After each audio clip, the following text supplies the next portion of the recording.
बहुत दिन बाद मैं आपको पढ़ाने वाला हूं आज पुष्प की संरचना। हालांकि मैंने एक दो वीडियो में ऑलरेडी इसके बारे में बताया हुआ है, लेकिन आज हम वापस से इस वीडियो में चर्चा कर लेंगे कि पुष्प के कौन कौन से भाग होते हैं, किस भाग का क्या इंपॉर्टेंस होता है। तो यहाँ पे मैंने डायग्राम बना हुआ है। डायग्रामेटिक रिप्रेजेंटेशन के द्वारा मैं आपको बताऊंगा हर भाग का काम और हर भाग की संरचना। तो यहाँ पे बस आपको ध्यान से सुनना है, ध्यान से देखना है। अब देखिए, हालांकि मैंने ज्यादा सफाई से नहीं बनाया है, लेकिन अगर आप किसी भी पुस्तक में देखेंगे तो ये आपको 4 भाग दिखाई देंगे।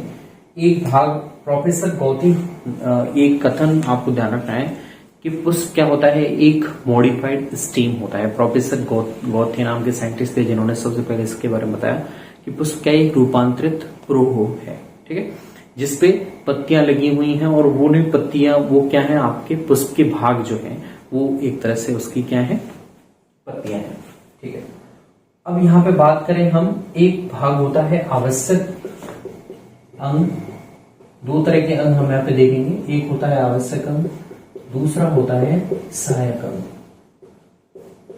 तो अगर हम बात करें इनका मतलब क्या है, तो देखिए आवश्यक अंग यानी कि इनकी बहुत ज्यादा नीड होती है प्लांट को, और इनका काम होता है लाइफ को आगे जाके इंक्रीज करना या फिर उसे अल्टर करना, यानी कि लाइफ को एनहांस करना, यानी कि इनका काम किस में होगा, रिप्रोडक्शन में होगा। जबकि सहायक अंग का काम डायरेक्ट रूप से रिप्रोडक्शन में नहीं होता है, लेकिन इनडायरेक्ट रूप से वो जनन में सहायता करते हैं। तो इनका काम बेसिकली सुरक्षात्मक होता है, साथ में ही जनन में सहायता करना है, लेकिन अप्रत्यक्ष रूप से करते हैं। प्रत्यक्ष रूप से केवल आवश्यक अंग ही भाग लेंगे, ठीक है। अब देखिए, बाहर की जो 2 भाग हैं ये वाले, ये कैसे चक्र हैं, ये सहायक अंग वाले चक्र हैं, ये सहायक अंग है। और जो अंदर के 2 ये आपको दिखाई दे रहे हैं, ये कैसे हैं आपके अंदर वाले जो 2 आपको दिखाई दे रहे हैं, ये आपके कैसे हैं दोनों, ये आपके आवश्यक अंग हैं, ठीक है। और ये जो आपको दिखाई दे रहा है नीचे वाला भाग जो फूला हुआ है, एक तरह से ये पुष्पासन है, और इसी पुष्पासन से सारे आपके अंग जो हैं फूल के, वो सब बाहर की तरफ निकलते हैं। अगर आप कभी फूल को अगर आप देखें, आपने आसपास कोई सा भी फूल हो तो उस पर देखें तो आपको चारों चक्र आपको दिखाई दे जाएंगे। तो आपको क्या देखना है, देखिए, एक तो सबसे पहले बाह्य दल, हरी कलिका जैसी संरचना होती है जिसे हम बोलते हैं बाह्य दल, इंग्लिश में से बोलते हैं कैलिक्स। ये बाह्य दल एक इकाई है, जब बहुत सारे बाह्य दल मिल जाते हैं तो इसे हम बोलते हैं बाह्य दल पुंज, ठीक। एक इकाई को आप क्या बोलते हैं, बाह्य दल। यहां पे इसे बोल सकते हो आप सेपल, एक इकाई, सिंगल यूनिट, ठीक है। हरी संरचना अगर आपको फूल पे दिखाई दे रही है, जिसका काम इनडायरेक्ट रूप से जनन में होता है, बाकी सुरक्षात्मक रूप से यहाँ पे हेल्प करेगा। दूसरा आ जाते हैं यहाँ हरा वाला भाग, हरा भाग, सॉरी, पुष्प का रंगीन भाग।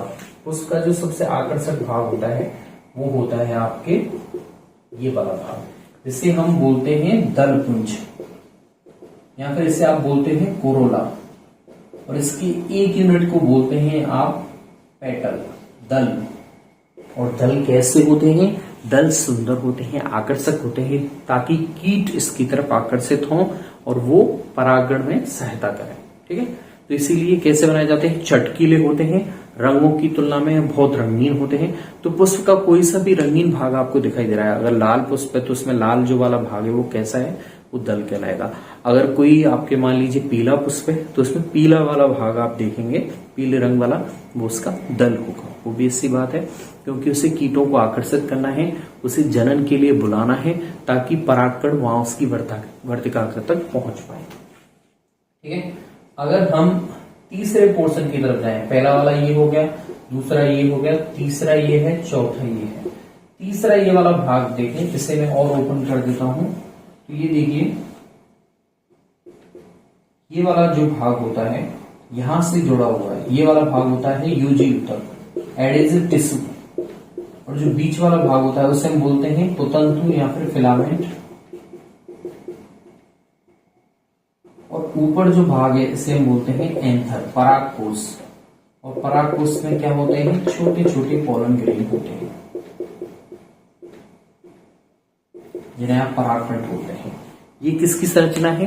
ये एंड्रोसियम, इसे पुष्प का नर भाग भी बोलते हैं। एंड्रोसियम को क्या बोलते हैं? उमंग है जो है, इसे पुष्प का नर जननांग भी बोलते हैं। ठीक है, एंड्रोसियम। ओके, और अब हम आ जाए चौथे वाले पॉइंट पे। तो ये आपका क्या है? फीमेल पार्ट है, जिसे आप जायांग बोलते हैं, फिर गायनोसियम बोलते हैं, गायनोसियम।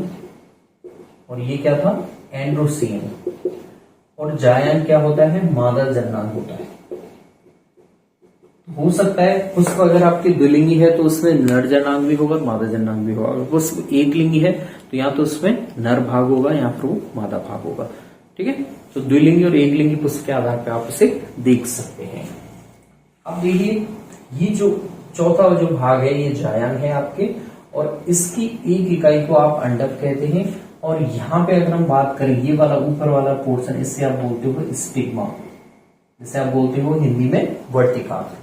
और ये वाला पोर्शन है, ये आपके है स्टाइल, जिसे आप बोलते हैं वर्तिका। और नीचे वाला ऑप्शन जो आपके पुष्पासन पे है, इसे बोलते हो आप ओवरी। ठीक है, इसे बोलते हैं आप। ऊपर से अगर नीचे की तरफ देखें तो जायांग भाग में ऊपर वाला भाग क्या कहलाता है? वर्तिकाग्र कहलाता है। बीच वाला पतली नलीनुमा जो संरचना है, जिससे आप बोलते हो स्टाइल या फिर वर्टिका। और नीचे वाला भाग जहां पे आपके निषेचन होता है, आवृत बीजियों में त्रिसंलयन होता है, वो कहां पे होगा? अंडाशय में होगा। अंडाशय में ही आपके क्या लगे रहते हैं? यही जनन के बाद में फल कहलाता है। और इसी में आपके बीजांडासन पे क्या लगे रहते हैं? बीज लगे रहते हैं, इस तरह से। ठीक है, अब देखिए जनन का अगर मैं बेसिक आइडिया आपको दूं तो पुमंग वाले भाग में जहां पे परागकण बनते हैं, ये किसी भी जैविक या अजैविक माध्यम से कहां पहुंच जाते हैं? जायांग की वर्तिकाग्र पर पहुंच जाते हैं। और बोरोन की उपस्थिति में ये परागकण कैसे हो जाते हैं? अंकुरित होकर पराग नली बनाते हैं। और ये पराग नली नर युग्मकों को लेके जाती है अंडाशय पर। और अंडाशय में स्थित नर युग्मक क्या होते हैं? वो जनन करते हैं। एक का संलयन होता है आपकी अंडकोशिका से, एक का होता है आपकी द्वितीय केंद्रक से, जो कि आप किसमें पढ़ेंगे? त्रिसंलयन वाले जो पोर्शन है, जो मैंने पढ़ा रखा है ऑलरेडी, उसका डिस्क्रिप्शन में लिंक में दे दूंगा। आवृत बीजियों में त्रिसंलयन। ठीक, तो 2 बार संलयन होगा, तो वो हम नेक्स्ट इसमें वीडियो में बात करेंगे। अभी आप अंगों के ऊपर बात करें तो ये जो मादा भाग है, इसे आप जायांग बोलते हैं, गायनोसियम। इसके 3 पोर्शन में करके बता चुका हूं। ये वाला भाग अंडाशय है। जो अंडाशय है ये बाद में क्या कहलाएगा? निषेचन के बाद में यह फल कहलाएगा। और इसके अंदर जो बीजांडासन पे ये जो बीज लगे हुए हैं, वो निषेचन से पहले बीजांड होते हैं।